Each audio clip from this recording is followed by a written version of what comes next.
100,000 fans expected at the annual British Summer Festival. Well, at the moment it's wet, but it will turn into a summer festival come tomorrow. After a 5-week hibernation period, the three-wheeled pocket rockets resume their battle for supremacy, and things could not be tighter at the top. The Austrian duo and former champions Klaus Klaffenbach and Christian Parzer lead the championship series with 94 points, 3 points clear. That's just 3 points clear of Britain's 8-time world champion Steve Webster, with Paul Woodhead in the chair. Webbo says, "I love this track at Brands. It's definitely a driver's circuit and one where you have to keep it smooth. It would be great to finish in front of Klaus and take the lead in the championship." Webbo, of course, won last year's race round the 2.66-mile Grand Prix circuit here in Kent. Reigning world champions Stevie Abbott and Jamie Biggs will be looking to get their campaign back on track following the ignition problem which forced them to retire in Misano at the San Marino at last round. "Things are looking good. We're using another engine with new settings," revealed Abbott, and he's feeling pretty confident as well.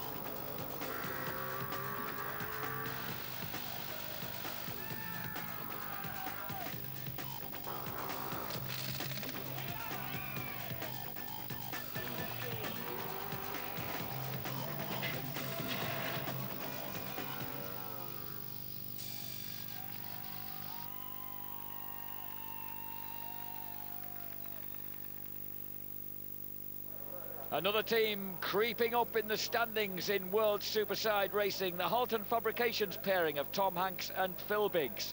After 2 non-finishers at Valencia in Spain and Monza in Italy, the British duo have recorded 3 consecutive top 5 finishes.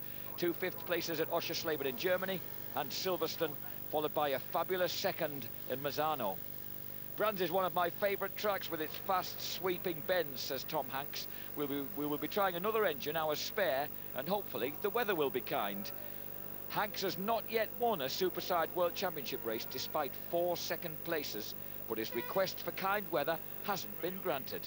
It promises to be a spectacular weekend at the legendary Kent track, and the ever-popular taxi rides were taking no prisoners last night, Friday afternoon and evening. The qualifying sessions, incidentally, here have put Steve Webster once again on pole position. He'd already been on pole position half a dozen times at Brands Hatch. He's done it again. 1:43.877 in the wet on Friday gave him leading position. 1:34.015 got him pole position. At 1:43.877 puts him on pole position. The lap record, well, they call it a new track, actually, with that alteration to Sheen Curve. 2002 winners, of course, Webster and Woodhead. They're on pole then with their Suzuki, 1:43.877, ahead of Steinhausen and Scarborough's North Yorkshireman, Trevor Hopkinson, 1:44.684, alongside Stevie Abbott and Jamie Biggs with a 1:45.398, and Hanks and brother Phil Biggs, 1:44.425.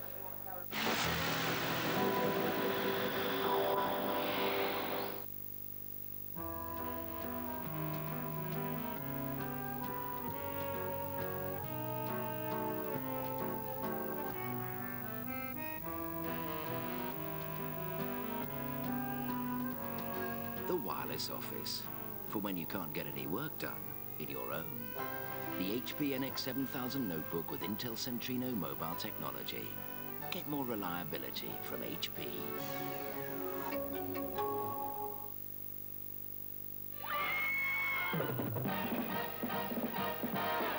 On any Sunday, the greatest bike racing movie.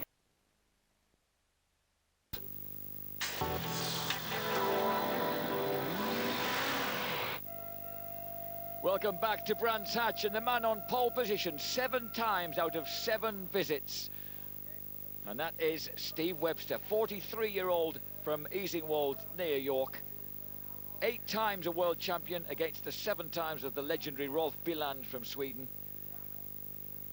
One thing that Biland has done more of is win races, 82 of them against Webbo's 54. This is Jörg Steinhausen, the German with little Scarborough-born Trevor Hopkinson in the chair.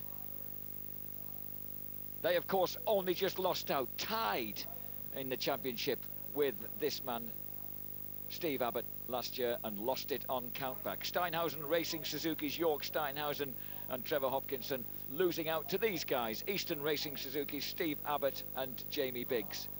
And that's a change of engine, of course, on the LCR outfit of Eastern Racing and Steve Abbott. A nice little tin can in there doing its job.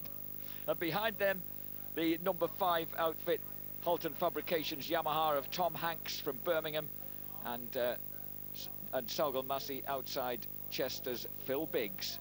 They're the two there, wrapped up in their waterproofs, looking mad, ready to see if they can achieve that first ever Superside World Championship victory. 4 times in second place. They certainly deserve one, don't they? Incidentally, in the championship, the leaders of the championship are these guys. The Team Ready Mix Yamaha of Klaus Klaffenbach and Christian Partzer. They have 94 points. Webbo and Woodhead on 91. And then there's a 30-point gap to Jorgi Steinhausen on 61. Looks as if we've got something in there to tell the time. 4th place is Mike Rocha with the great veteran Adolf Hani in the chair. Rocha on 53 points, ahead of Steve Abbott in 5th place on 49, 1 point ahead of Martin and Tony Van Giels, the father and son combo on 48.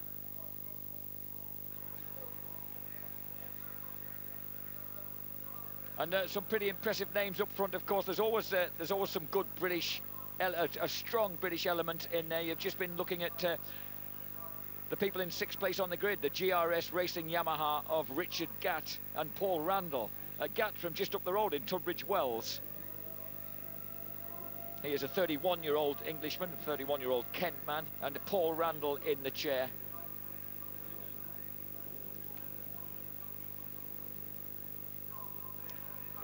The man at the front, Steve Webster with Paul Woodhead in the chair. They, of course, got deposed from the championship 2 years ago when Claffey won it, finally getting the better of Webster and Woodhead. And Webber, of course, would be even better off in this championship. It wasn't for the fact that his fuel pump broke at Monza when he was in the lead of a red-hot roasting race round the great Monza circuit. And Webber and Woodhead went out. So that was one potential race victory that went begging. Gatt and Randall 6th on the grid, Van Giels 7th on the grid, 8th are the newcomers, Tim and Tristan Reeves, charmingly named, obviously, ex-public school boys. Tim and Tristan Reeves on their Yamaha 8th ahead of Bill Philp and Gary Yendall on their beautifully turned out blue and white Yamaha. Looked really mint going up pit lane earlier on. And they're ahead of Jock Skeen, the Scotsman, the former, I think, European champion, in 10th place, ahead of Chris and Peter Founds. We've got a return of Pete Founds, the younger brother. And you can see that Brands Hatch Superpole will be following this live coverage in the wet here of the 6th round of the Superside World Championship. Round 9 of World Superbike. Superpole was held, of course, in these wet conditions, so they'll be seeing a pretty murky coverage of what was a very, very exciting Superpole session indeed. This is the warm-up lap. Team M&M's Tim and Tristan Reeves then in the top 10 on their R1 Windle Yamaha.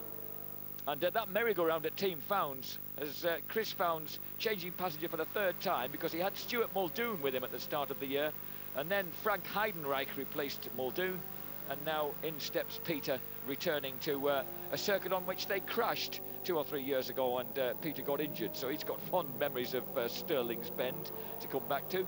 Incidentally, Stuart Muldoon found himself in the passenger seat in this rare old merry-go-round with Andy Peach. Formerly, they used to be the other way around, Muldoon driving a few years back and Peach in the chair. And Peach also went on to passenger Ian Guy. Well, Andy Peach has failed to qualify, along with Barry and Jane Fleury, the New Zealand pair, way back on 154.8 and 155.7 respectively. So the Fleurys and Peach and Muldoon didn't qualify. So 20 outfits on the grid then, which is plenty good enough to make for an exciting race here. Round 6 of the Sidecar Superside World Championship. Incidentally, Klaus Klaffenbach turned 35 on Thursday. He tried to overlook the fact, but the Ready Mix team made darn sure that he didn't. And there was a huge birthday cake with 35 blazing candles on it. As they come up for the start then. Remember, just 3 points separating the number 4 outfit of Webbo on pole position from the number 3 outfit of Klaffenbach, back in 5th place with their R1 Yamaha engine machine, Klaffenbach and Christian Partzer. We await the start. That's the Eastern Airways Biffa machine of the defending champions, Steve Abbott. He's probably just got rid of the hangover from when he won. And then the bespectacled Steve Webster. Paul Woodhead, alarmingly fit and determined man in the chair. Look at the advantage they've got. Can Webber take advantage of it this time? Because so often he's put himself in pole position and cooked his start.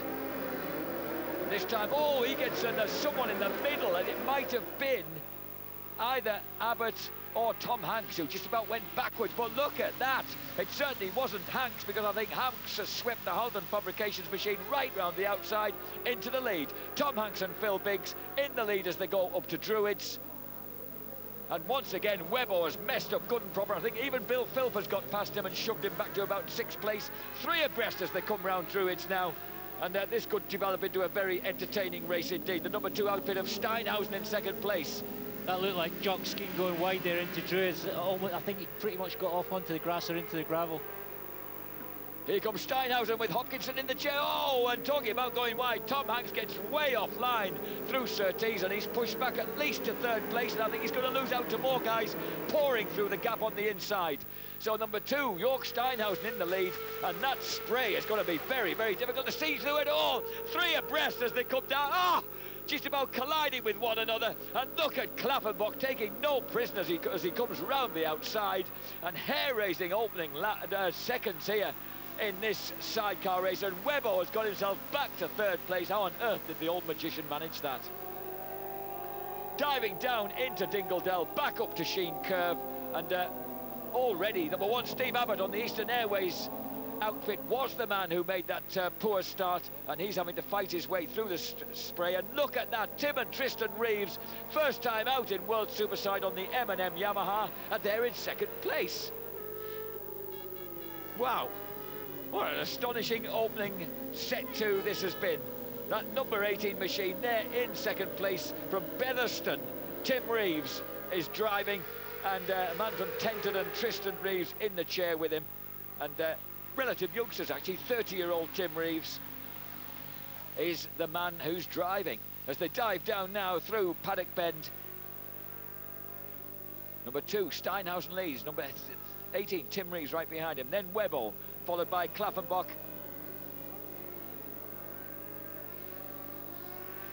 And these Reeves boys, they're keen, aren't they? Look at this, they're really pushing for this lead. These sort of conditions, I guess they kind of even things out for the 3-wheeled boys to the nil. I mean, it's form's going to go by the book a bit. Certainly, it's a great leveler. You can see the track is really wet all the way around. It's not really raining. There's a few spits still coming down, but the track is wet all the way around, and everyone on full wets. But yeah, it is a great leveler, and you're going to get guys that have maybe got a little bit more feel, a little bit more ability, don't have the same horsepower in the dry conditions, and as you say, levels it all out a bit. Steve Webster gets closer there to 2nd place. Steinhausen, Hopkinson leads. Reeves and Reeves 2nd. Webber and Woodhead 3rd. Klaffenbach Partzer 4th. Abbott and Biggs have squeezed through, and we're up to 216 kph there, coming down under the bridge in 5th place. And the front 5 are just beginning to eke out a slight advantage over Tom Hanks after that great initial burst of Hanks. He went wide, desperately wide, going up Surtees, and that really cost him very, very hard. But he, of course, was praying for good weather, and good weather he has not got, so perhaps he's one of the men who doesn't particularly enjoy it when it's like this. Well, Steve Webster having a look at Reeves, coming into clearways there, but the yellow flags are out. I'm not sure what the incident was. The yellow flags are out, so that meant Steve was unable to attempt to pass on 2nd place man Reeves. 19 laps here. This incidentally is round 6 of World Superside. Round 9, that little round 9 patch that we have on screen actually refers to the World Superbikes. This is round 6 of Superside, and of course they'll also be doing Assen, Imola and Magny-Cours in France, the final 3 European rounds of the Superbike Championship. Klaus Klaffenbach and Christian Partzer pressing hard in 4th place, but so far Webster hasn't been able to find a way past. He's trying now up the inside into Surtees. He really, oh, that was a real face down against the Reeves boys then. It was an actual, oh, I think he's put him right off, because Tim and Tristan got way off line when they found Woodhead and Webster alongside them, and they've got squeezed right out. Fastest lap, Abbo and Biggs, 1:45.169. And that number 18 outfit suddenly has dropped from second to fourth. Perhaps the big guns will get the better of him. Tom Hanks hanging in there, just on the fringe of the front five. Steinhausen leads, Webbo second, Klavenbach third, Reeves fourth, Abbott fifth, sixth Hanks, seventh Bill Philp, ahead of Chuck Skeen, and then Gatt is in ninth place ahead of Houtzenberger, Dan Morrissey and Van Giels, who had a particularly bad start. This was the moment when Webbo really faced down Tim and Tristan, and it seemed to push them, it just seemed to alarm them and push them way offline, and they also lost out to Claffey and Parser. I think possibly the fastest line is out wide. It's down the right-hand side of the track there, but Steve Webster getting into the lead there, past Steinhausen, out of clearways, good drive out of clearways, and up the inside, going over the start-finish. Webbo reckoned when he won the opening round in Valencia that it wasn't really a true reflection of what was going to happen as the season unwound, because he said Valencia was a bit of a false image of the season, because we'd done most of our testing with the new Suzuki 1000 last year, and we knew that a lot of these guys were going to get better when they got more testing miles under their belts. But he's certainly looking, look at that, he got the line, he got the drive, and from that point onwards he was always going to have the lead. Yeah, it's your shortest way around. If you can turn it down the inside there and get the grip on the drive as Steve Webster did, then it's certainly the way on to start-finish straight. 1:43.4. Mind you, Steinhausen got a good drive out of Surtees there. Sorry. Webbo tries to retaliate side by side, and we know that Steinhausen doesn't manage a bit of physical contact, doesn't mind a bit of physical contact, sweeps round the outside. That was a terrific move, and it's got him back in the front. Yeah, notice Webster into Surtees, took the line he had when he passed Reeves on the previous lap. It's maybe not the fastest line there, it's not the racing line, but he took that inside line, lost his drive going round the corner, then onto the back straight, and then Steinhausen was able to sneak past. That was a great move by York Steinhausen. Look at the man. Obviously inspired by his dad, Rolf, 2 times world champion back in the 1970s.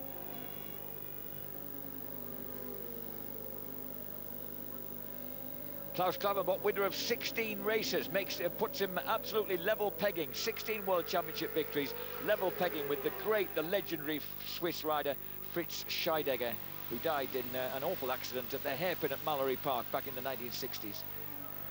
Abbott and Biggs are in 4th place, but are losing touch with the front 3, heading off Tim and Tristan Reeves, Tom Hanks, Jock Skeen, Bill Philp. And then that man Gatt, whose name I keep forgetting. But that battle at the front now, Steinhausen and Webster. Webbo thought he was going to be able to clear off at the front. Here he comes with that novel tight line up the inside, but this time the sheer speed of Steinhausen takes him on a wide sweep across to that late apex, and it is a late apex there, isn't it, Neil? The solo boys as well take a very wide approach and then touch the apex very late on. It is, Jack. You really want to have the apex quite far around the corner. We've seen Steve Webster didn't quite work there, go down the inside. It's a brilliant pass manoeuvre if you can push the sidecar down there and do a blocking pass, but you do lose your drive. You really need to block the guy that you pass, but certainly not the fastest line round there. And now Steinhausen knows where Steve Webster might try and push up the inside, so he's got it covered before he gets there. Pretty neat. These guys aren't that daft. He actually uses unusually apparently a left-hand rear brake, this guy Steinhausen, because he's had lots of back problems that he's meddled a good deal with his controls to make life more comfortable for him when he was suffering those problems last year. He certainly seems to be a lot healthier these days. On the Q8 Racing, Steinhausen Racing Suzuki. Now 33 years old, York Steinhausen. Still with his thickly mustachioed father bristling round the pits, keeping his company and keeping an eye on him. Incidentally, in the passenger seat, the 42-year-old Trevor Hopkinson. Intriguing Anglo-German combination. Hopkinson, a man of few words, but a pretty impressive passenger. Richard Gatt in 8th place, Houtzenberger and Ian Simons in 10th, and the Van Giels not enjoying the wet weather back in 11th place, ahead of someone else not enjoying the wet weather, Mike Rocher, and the veteran Adolf Harney, right back in 12th place, which belies the fact that they're lying 5th in the championship, and a good 5th as well. Well, if the positions remain the same, it would be enough for Steve Webster to take the lead. He would have a 1-point advantage over Klaffenbach if everyone stayed in the same position. Interesting stuff. I didn't realise your maths was that good, Neil. So it matters a lot for once. I would never imagine Claffey supporting Steinhausen, but in this particular battle, that could be right where his favours might lie. Still a long way to go. 5 laps out of 19.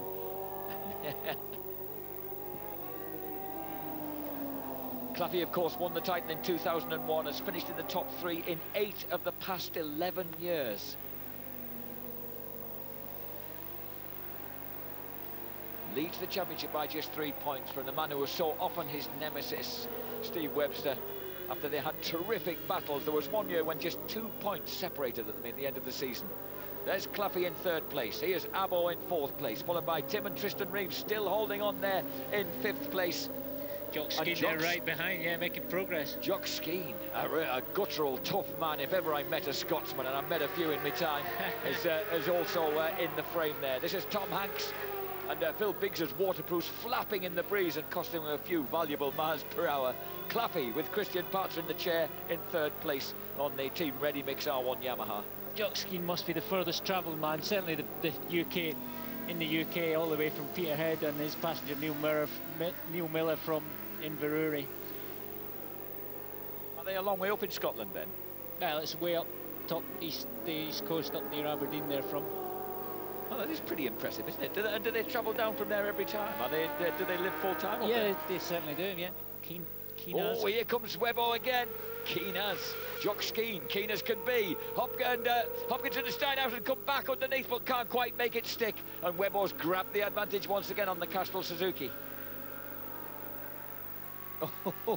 Looks like Webster just had a look for a few laps and then wants to make his move and maybe make it stick this time, but you don't make things stick against Steinhausen. He's probably not, correct me if I'm wrong here, but he's probably not got to worry so much about tyre wear in this game. You know how he's so often burned his tyres to bits, but could these wets last a bit longer if it stays thoroughly wet? Well, it really depends on the compounded wet tyre they chose. The track is really wet and it has started to rain a bit, so it's going to remain wet. But sure, if you chose a really soft compound wet tyre, then you would have to worry about tyre wear if the track started to dry up. Don't forget, tomorrow's motorcycling Grand Prix from the Saxon Ring will be kicking off a really brilliant day of action here on British Eurosport.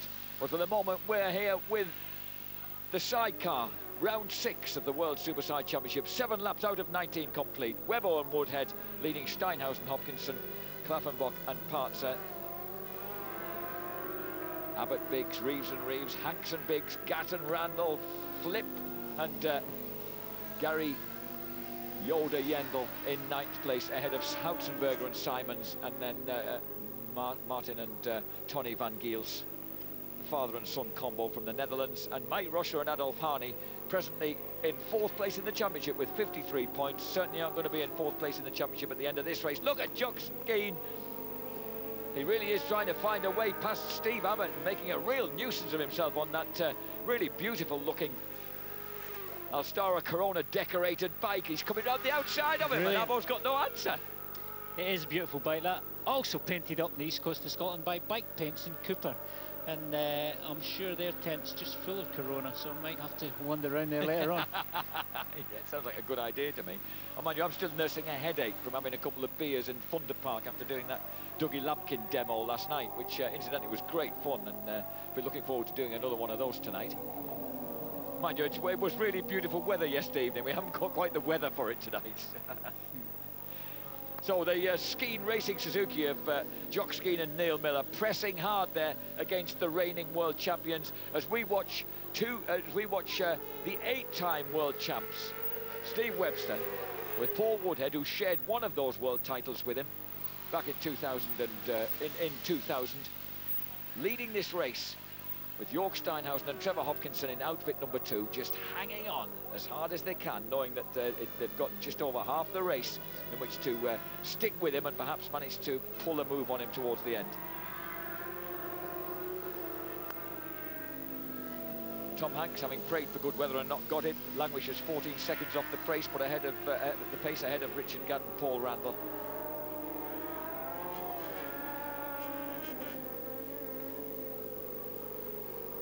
Incidentally, Webbo actually knocked up a complete season's worth of pole positions in 2002. Can you believe that? He wasn't world champion, but by heck, he was champion of the pole positions. And Webbo looks to be doing just as I hoped he wouldn't for the sake of our 19 laps, but which Mr. Mackenzie had predicted he might. 142.685. His last lap against 142.785, precisely a tenth of a second between them on that last lap. The gap, 0.499 of a second as they cross the finishing line. So Webbo, if he won this, that would give him 116 points. Klaffenbach in third place would get 16 points to go to 110. Steinhausen in second place would go to 81 points. Abbott would go into fourth place on 62, ahead of Rocha on, disappointingly, on 57. Just 2 points ahead of Tom Hanks in sixth place in the championship. But this Team M&M Yamaha of Tim and Tristan Reeves, pretty impressive looking stuff on their debut. Certainly is. Jock Skeen has got way ahead of Steve Abbott, in fact, and left the Reeves boys to nag at Abbott. Brilliant race. Brilliant race for Skeen. Actually, wouldn't do his championship any harm either. He's 11th in the championship at the moment. If he can stay there, he'll be up to 9th. At the front there, Webster and Georgi Steinhausen. Webster in front, and Webster seems to be able to pull out over the start finish right the way round to the Westfield corner, round the back on the GP section of the track, and then Steinhausen managing to close the gap from Westfield round to Clearways. Stevie Abbott getting way out of shape. He looks to be really struggling round here, doesn't he? Gets way out of shape on the dive down from Druids, and Tim and Tristan just say thank you very much to the reigning world champion and clear off past him.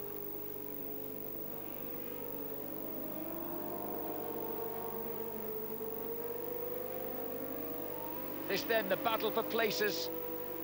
We've got Webster leading Steinhausen, Klaffenbach in third place. Skeen now fourth ahead of Abbott, Reeves. This is the battle going on with Tom Hanks on machine number 5. And once again, Abbott just decides, but again, he's got no grip mid-corner, Steve, Neil. It just throws him out. It really has, yeah. He just seems to spin up there, whether he's running a slightly harder rear tyre or...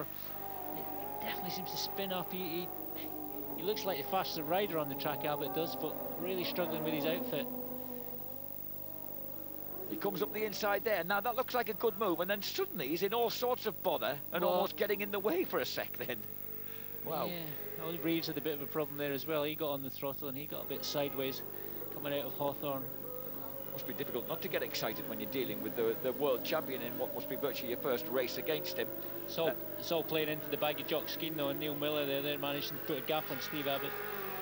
Behind this lot, Richard Gatt, Bill Philp and Houtzenberger, 11th Van Giels, 12th Rocha, and then behind them we've got Lovelock, Danny Morrissey in 14th place, and Galros, machine number 27, in 15th place. The last points then going to the sidecar Sweden, the BC sidecar of Sweden, Suzuki. Oh, just Tim and Tristan trying to go right round the outside and nearly make it, and then dive from the inside as Steve Abbott goes wide, and they get themselves back into 5th place. Well, Stevie Abbott really seems to have problems at Druids. He gets in there good, gets late in the brakes, gets turned, but from midway around the corner it just seems to spin up and pushes him out really wide in the exit of Druids, and that's where Reeves was able to get down the outside, get a better drive down to bottom bend. And this is just a colossal struggle going on as Steve Webster sets the fastest lap, 149.7 for 979.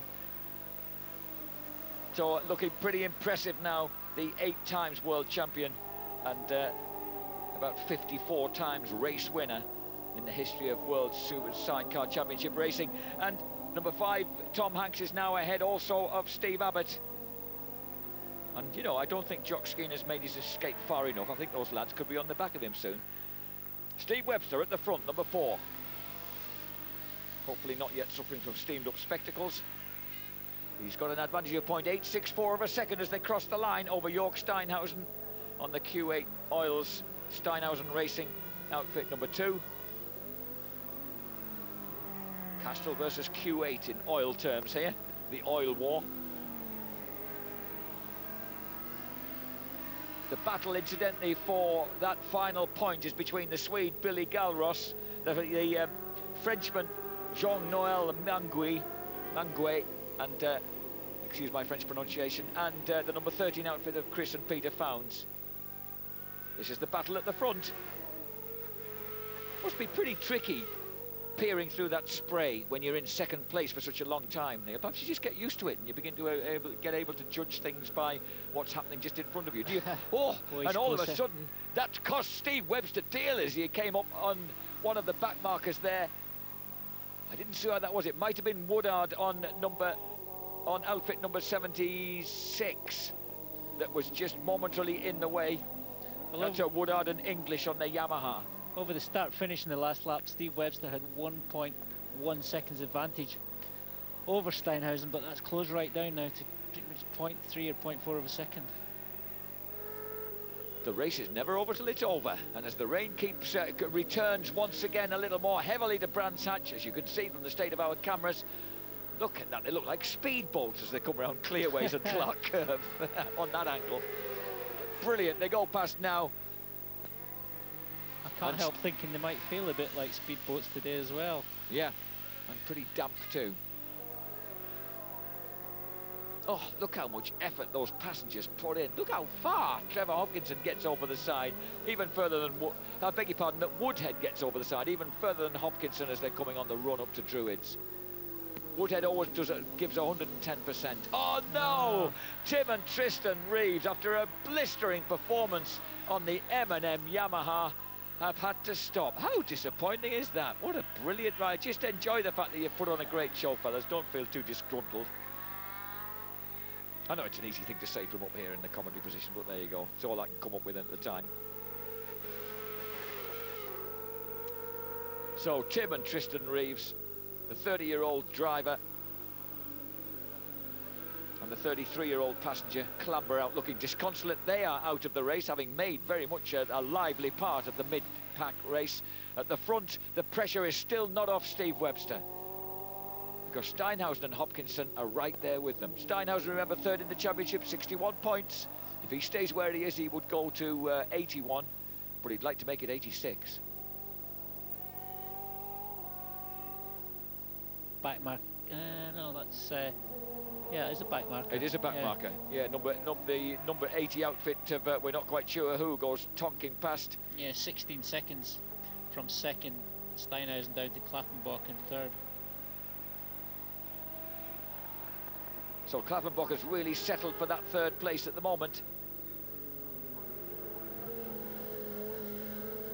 And the number 80 outfit is Steenbergen. It's the Steenbergen outfit, which is something they used to be regulars on the sidecar racing circuit, but they made a comeback as a wild card at this event at Brands Hatch.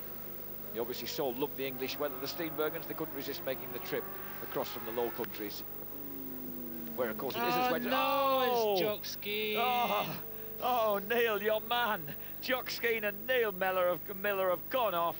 And that gravel, the Solo Boys were saying, is pretty deep. It certainly pulls you up and spits you off, and it's very difficult to get anything out of it. Yeah, it's tough enough getting a solo out of there. Trying to get a sidecar out of there and get going is not an easy job. That's too bad. That would have been a fantastic result for Jock Skeen. A brilliant fourth place, was looking good, and also would have been good for his championship.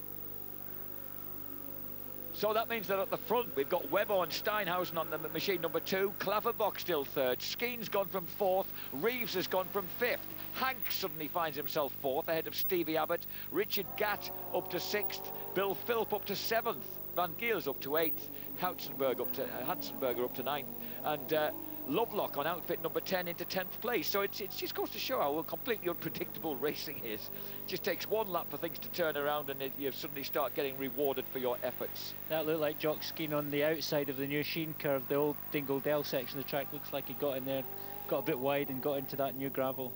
So that's he's the first guy all weekend to test that new gravel out and test the safety of the new sheen curve. It is there, Neil, you're dead right. Yes, a lot more room out there, but I'm sure Jock Skeen would rather not be in it. Would rather not be in it. Not at this moment in time. No, it's too bad. So the Steenbergen Racing Suzuki keeping out of the way of Klaus Klaffenbach as he comes swooping past. And the first outfit to be lapped was the Woodard Racing Yamaha of Woodard and English, bike number 76. They were the last qualifiers, and presently last in the race. In fact, they're more than last in the race. They've actually gone off the track. So we've lost the Woodards. The Woodard went off the track, so too has Jock Steen. And the order now, as we look at the third place man, Klaffenbach, he's behind Webster and Steinhausen and ahead of Hanks, Abbott, Gatt, Philp, Van Giels and Houtzenberger. That gap staying tantalisingly hovering around the 6, 7, 8 tenths of a second mark. And back markers once again coming into play. Conditions are actually getting worse. It is raining quite heavily here. You can see the track. Nasty. Yeah. Some of them will be thankful to see the end of this. 5 more laps to go. 4.5, shall we say. Outfit number 13 is Chris and Peter Founds, the boys from Little Neston on the Wirral. Hopefully going to get out of the way of this gang. Keep out wide, Chris, there's 2 of them. Oh no, as he cut back across in front of Steinhausen, he has. I think Webster actually got underneath him going into Stirling's, got cleanly through there, but unfortunately Steinhausen didn't.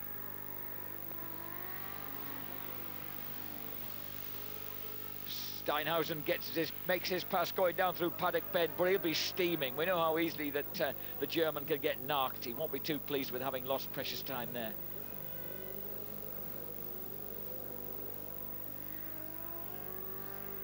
Druids looks like a corner.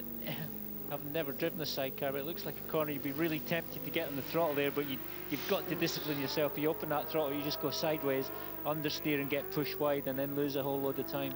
I'm disappointed. A man of your all-round talent, you've never driven a sidecar, Neil. Or sat in one. Well, can I tell you who has? You have. Steve Martin. I have. I've had the pleasure of being in that outfit, number 4. But Steve Martin, the lovely man, the Australian who rides for DFX Ducati, he's done a 24-hour sidecar enduro with a 240-kilometre lap in South Australia, and he loved it, every minute of it. Yeah. How balmy is that? I really fancy that. James Whittam, he had a bit of a run out at Imola, was it, and thoroughly enjoyed it.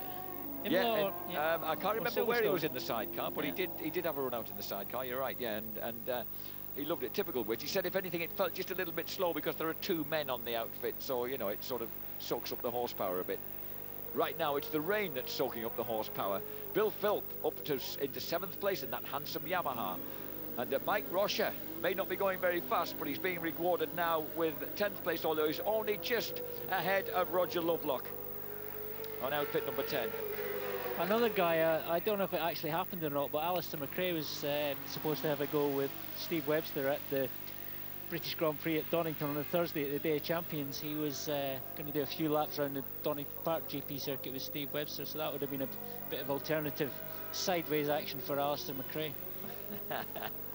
And we know that he likes his off-road riding as well, so he's quite an all-rounder, isn't he?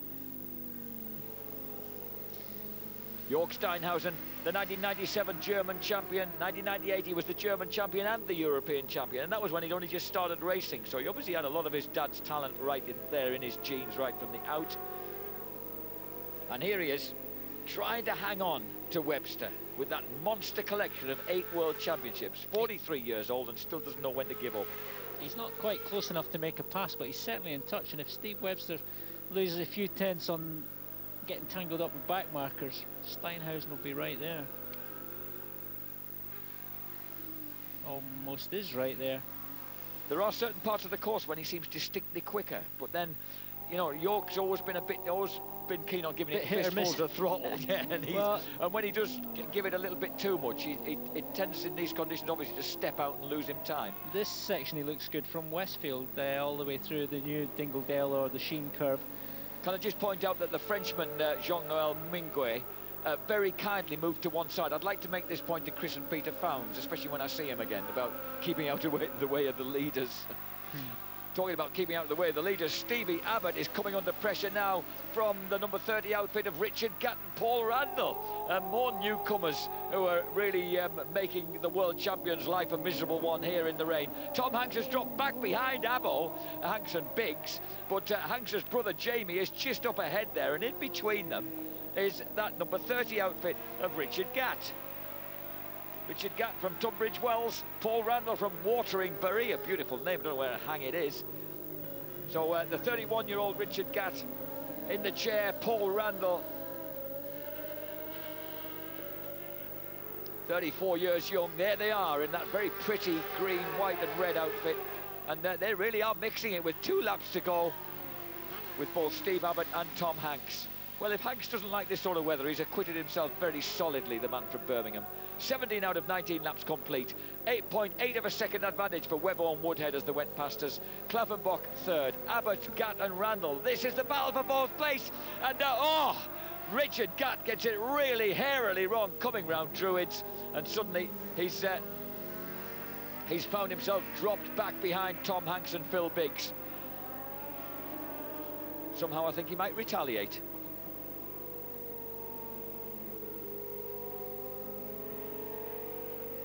And what it's proving is that this is no forgiving weather to really getting that power down. Watch this. This is as they come through Druids. There's Abbott. Oh, absolutely sideways. Nearly spun it. And they actually collided as Tom Hanks squeezed underneath the wayward Richard Gatt. And a hairy moment coming out of Druids. They both survive it. But it means that Steve Abbott's just got a little bit of leeway. I don't know, though. Tom Hanks is after him. Is this where all brotherly love is lost between Jamie Biggs and Phil Biggs in the respective sidecars here? Streaming up out of Dingledale into Sheen Curve. 1 Abbott, 5 Hanks, 30 Gatt. The Halton Fabrications outfit versus the Eastern Airways outfit versus the GRS Racing Yamaha of Richard Gatt, number 30. And the weather just getting filthier and filthier.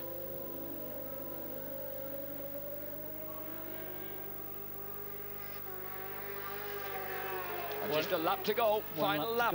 Round 6, Brands Hatch World Superside. We've got Assen, Imola and Magny Course to come.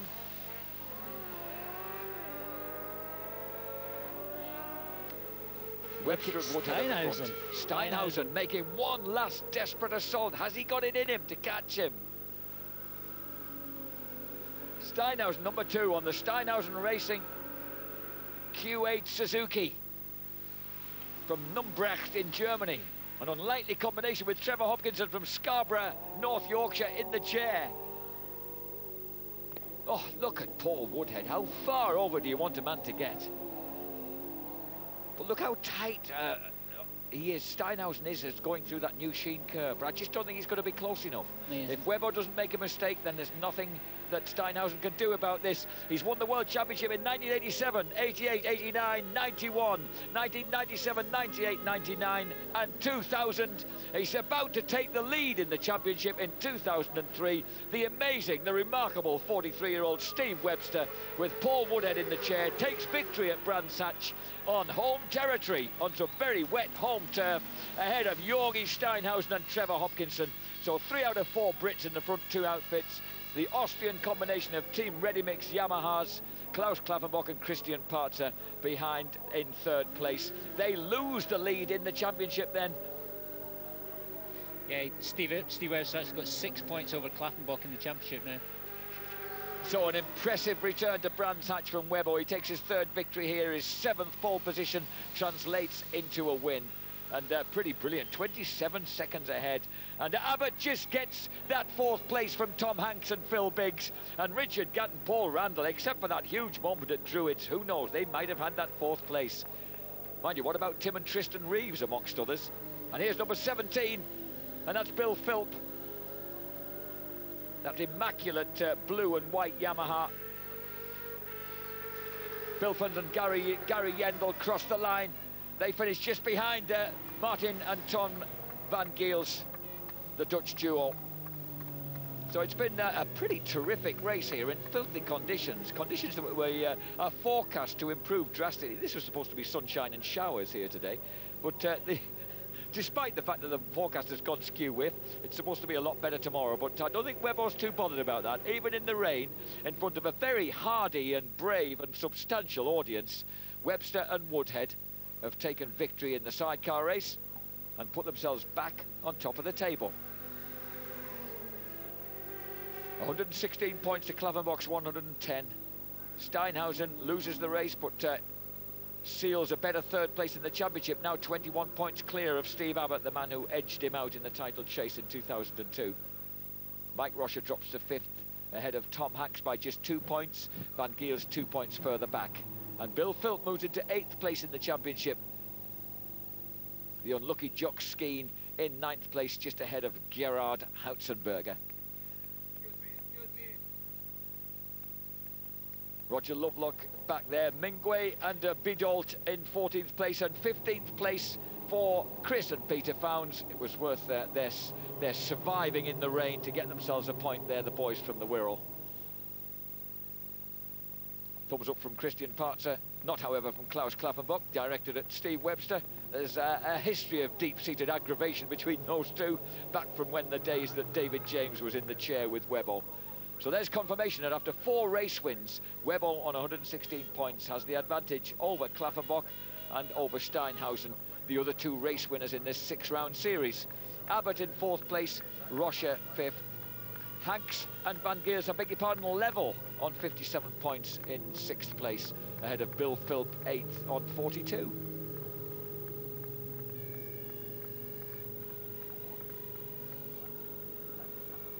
Webber on the Castrol Suzuki comes back into pit lane. At least the pit lane's never disappeared under 4 foot of water like it did in 1998 when we had some torrential thunderstorms earlier in the weekend. It's not got that bad yet. There was a few mechanics disappeared underwater in the garages as well, and it was just sort of washed everything out the back. And quite a few tents disappeared as well in the campsite. Were you racing here that weekend, Neil? Which year was that? I thought it was it 98 or 99 when it got really stupendously thunderstormy and you were riding Cadbury's 98 boost. Yeah, 98. 99 it was actually scorching, but 98 I was racing, yeah. Trevor Hopkinson and York Steinhausen look as if they've enjoyed that race. I think probably just getting a good result in such horrendous weather has got to be some reward in itself. It's getting it over with. Must be quite the nice. Joy of the end. Yeah. Quite nice for these guys, do the racing on a Saturday and let the party get started Saturday night when everyone else has still got a hard day's work ahead of them. That's right, and it can carry right on through, can't it? There's confirmation of the result. Webber and Woodhead win it. Steinhausen, Hopkinson 2nd, Klaffenbach and Partzer in 3rd. Abbott and Biggs, Hanks and Biggs, Gatt and Randall rounding out the top 6. Suzuki, Yamaha, Suzuki, Yamaha, Yamaha. So even Stevens with 2 Suzukis at the front, but the top 6, 3 Suzukis, 3 R1 Yamaha engined outfits. And then the Van Giels just holding on in front of Philp and Gary Yendel. Hautzenberger and Simons in 9th place. Lovelock and Donna Holloway in 10th. So the first lady home, the lovely Donna Holloway in 10th place. Mike Rocher and Adolf Harney. Dan Morrissey, who survived a pretty remarkable crash yesterday when he turned sharp right and hit the bank, but he seems to have come out of it in one piece. And the Swedes, interesting result for the Swedish outfit, the BC Sidecar Sweden outfit, Suzuki engined. Billy Galros from Stockholm, where else? Something of a veteran, Billy Galros. He's 48 years old, and Peter Berglund in the chair. Well, rather younger, a mere 38 years old from Helsingborg in the south, right in the southern corner of Sweden. So they get themselves some points in 13th place.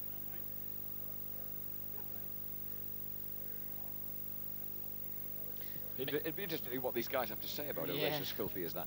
Mick Webster there, Steve's dad, who's right, pretty handy grass tracker in his day. One of my schoolboy heroes. When you were that particular Webster, when I was a kid, he was winning the sidecar. He was winning sidecar grass track championships. There he is. Look, just on the right, a great character. But this guy, his son, decided to go straight from grass track into road racing and has established himself as one of the all-time greats. Only second to Rolf Bieland. Yep. But a greater number of world championships. But I think Bieland was the very special guy, wasn't he? But, well, I think there've been Steve's so many pretty over special. the years. Yeah, I mean, I've got to say Steve's a very special guy, and certainly gave Rolf Bieland a run when they were racing together. But yeah, Bieland more race wins, but Steve more world championships. That's true, because Bieland took a hat-trick 92, 93, 94 with Kurt Valstisberg in the chair when they got the better of Steve during those years. And then Darren Dixon and Andy Hetherington took over to win for England in 95, 96. But this guy, he's such an amiable bloke. He just never knows when to lie down, does he? And decide that perhaps it's... Oh, and we've got one of the busted machines out there. The number 76 outfit of Woodard and English, the Woodard Racing Yamaha. So a bit of... there's one thing about having these guys out on a Saturday night, there's plenty of time to sort of retrieve broken outfits and crashed outfits from around the track.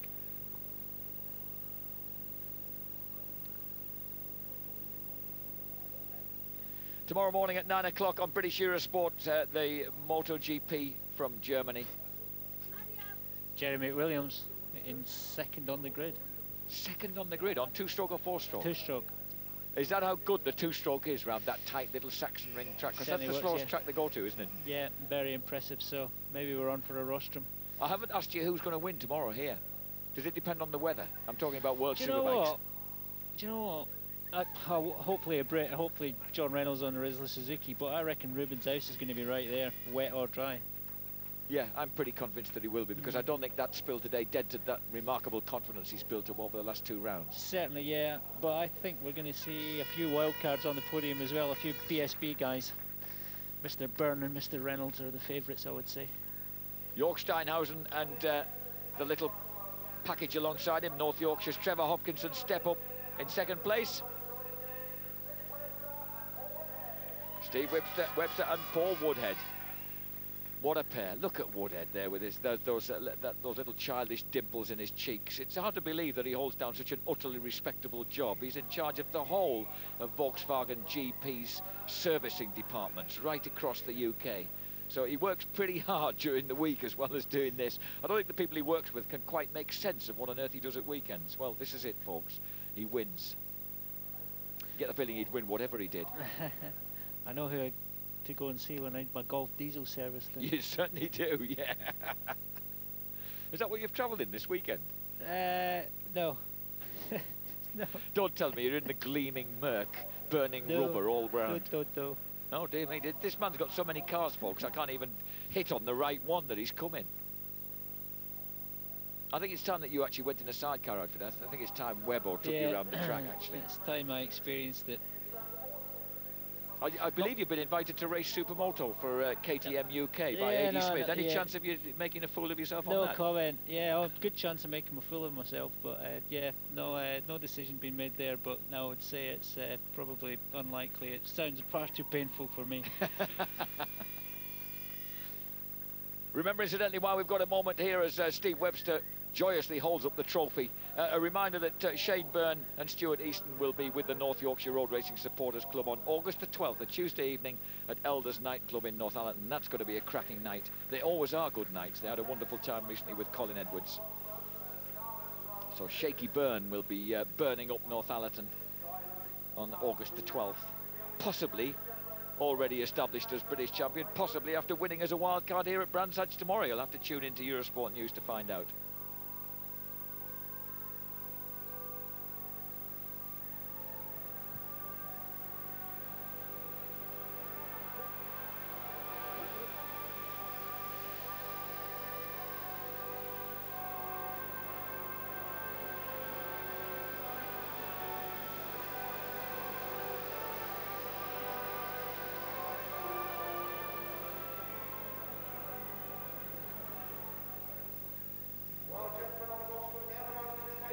Well done, boys.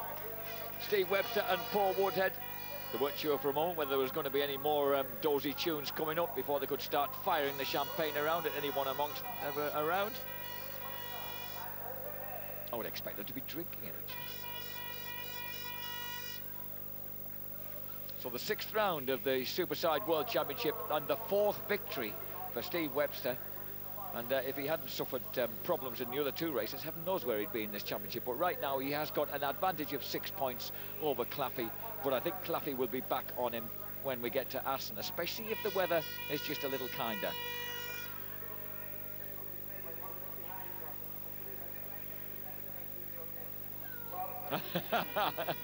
Girls, you don't look quite as tidy as you did a few moments ago, and that sticky stuff, I think you'd better head for a shower. Oh, that's unkind, and it stings as well. Oh, the joys of being a promotion girl. Something that you've often experienced. Well, you married one, didn't you? No, she'd be disappointed if I... No, she wasn't. Well, no, I'm digging a hole here. No, she wasn't really a promotion girl. My lovely wife, Jan, worked at Donington Park, but she didn't do... I beg her pardon, but she was holding the brolly for you when you first met her. Yeah, she was my personal, yeah. And she certainly got sprayed with champagne a few times, but... Well, you saw how sunny it was behind Carrie at the beginning of the programme. This is how wet it is now. It might be sunny again tomorrow. 5 p.m. we'll be showing you the highlights on British Eurosport. Eurosport News will be carrying live coverage of World Superbike and Supersport throughout the afternoon. And these are the sidecar heroes. Today, Klaus Klaffenbach and Christian Partzer. Klaus, looked like a difficult race for you. Were you confident of finishing higher up today? The clutch cable wrist on the start. So... we have the whole of the race no clutch, or no, I can't use the clutch. It's a bit difficult and a slippy track, and yeah, not so happy. But yeah, 3 races more, and we try everything. So you lose the championship lead to Webster, but you're confident that you can get it back in the last 3 races. For sure, yeah.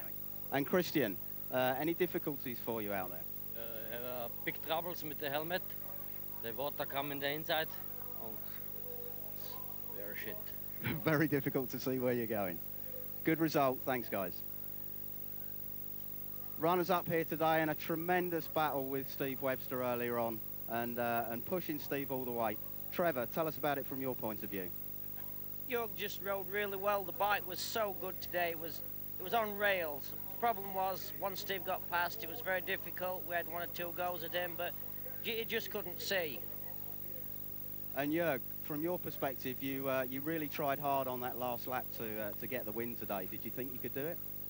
Well, I didn't know it was the last lap. I couldn't see anything. It was very, very dark behind Steve, and I thought, well, Steve knows what he's doing, so follow him. And I tried to pass him twice a lap. There were 2 good chances, but we've not been close enough, and couldn't see the right-hand curb, so I said, okay, safe. So a win last time out, second today, you must be very happy. Yeah, I am. I am. Fortunately, we had 2 problems in 2 races, but we're fast enough, and hopefully we can win next race. Okay, Jörg Steinhaus and Trevor Hopkinson, runners up today, congratulations. And moving on to our victors here today, the pairing of Steve Webster and Paul Woodhead. You got your name right this time, Paul. It looked like a very difficult race for you there. You didn't get a very good start and had to come through.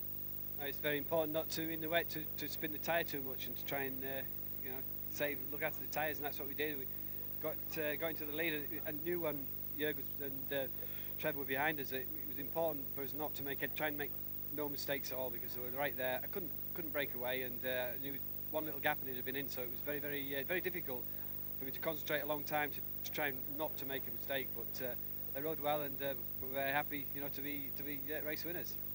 And Paul, obviously this puts you back into the lead of the World Championship now, but from the actual race itself, it looked like there was some real sliding around going on, particularly the last 3 or 4 laps. Yeah, I mean, hats off to Jörg and Trevor, really. I thought, to be honest, I thought once we got past them, we'd go away, and they wouldn't go away. They were just there all the time. There was a little bit of a vibration on the bike the last 3 or 4 laps, and we've just informed we'd got a puncture. So yeah, I think myself and Steve did very well to keep it on the grey stuff, and just really pleased with the result. So another couple of laps and it might have been a different story. Possible, yeah. Okay, congratulations guys, Steve Webster and Paul Woodhead. Well, they just survived long enough then. Steve Webster and Paul Woodhead take victory in the 6th round of the World Sidecar Championship in front of their home crowd and the lead in the championship. And we'll be catching up now with the Super Pole action from round 9 of World Superbikes here at Brands Hatch.